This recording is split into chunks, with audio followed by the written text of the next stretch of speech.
Brad, kamusta ka na, Brad? Okay naman. Kararating lang ng Saudi. Karating mo lang. Mm. Ano naman napipil mo rito? Ay, nandito ka na. Mm, Hindi ko pa alam yung expect ko bago pa lang.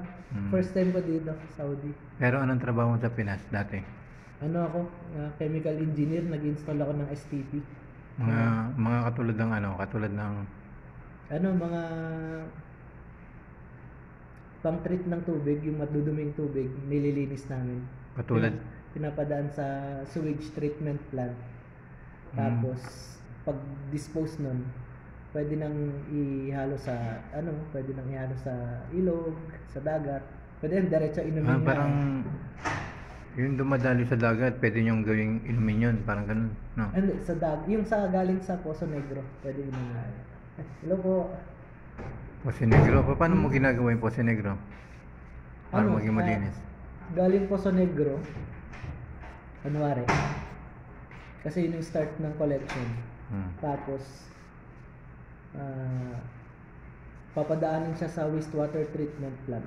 Tapos yun na, after na nun, yung byproduct na siya. Hello sir, good morning. Ay, good morning po. Balik tayo dun sa yung sa paggagawa mo ng tubig para mainom uli. Ano yung mga ginagamit na chemical doon?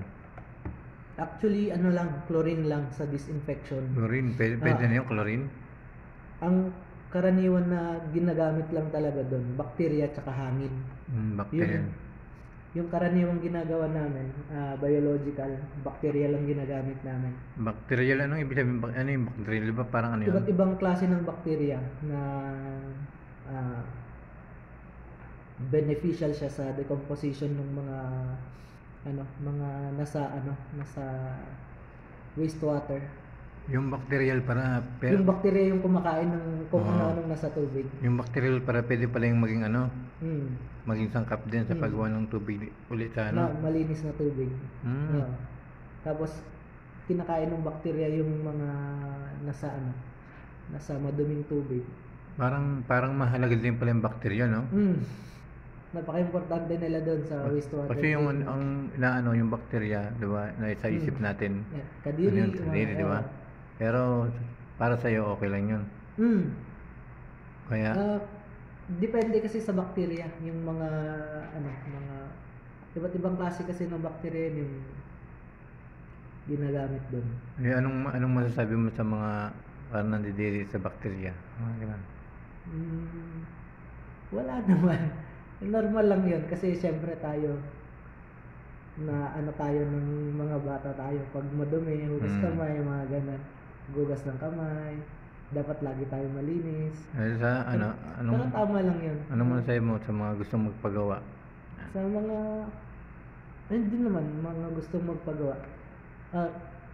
Importante yung yung ginagamit natin malinis ulit. Kasi syempre nung mga panahon ng mga tatay natin, yung mga ilog naliliguan pa nila, ngayon yung mga ilog madudumi na, no? Kaya anong masasabi mo sa ma-advise mo kasi marami nagtatapon sa ilog? Ayun, bago magtapon ng maruming tubig kung saan-saan, maganda na linisin muna para yung mga resources na na-enjoy natin, yung mga kabataan tayo, yung mga magulang natin ng kabataan nila, magamit pa ng future generation natin. Tapon sa ilog, di ba? Tapon kung saan-saan. Sa dagat.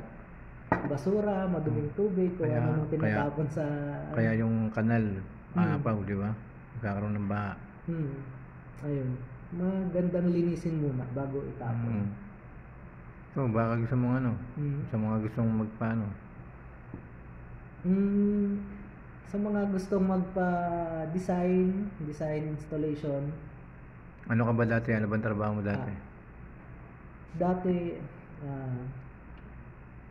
from analysis ng wastewater, tsaka potable water, to design, construction, installation, management and operation ng mga sewage treatment. Ngayon ang ginagawa mo, ang trabaho mo ngayon dito sa ibang bansa?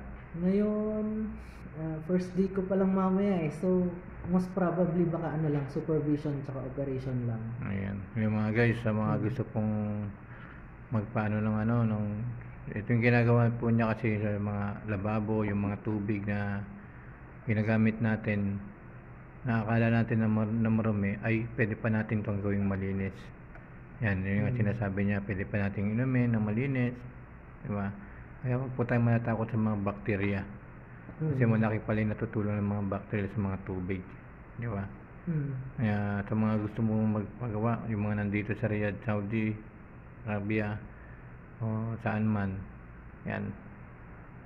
Nandiyan po si Kuya Joe Dizon. Kuya Joe Dizon.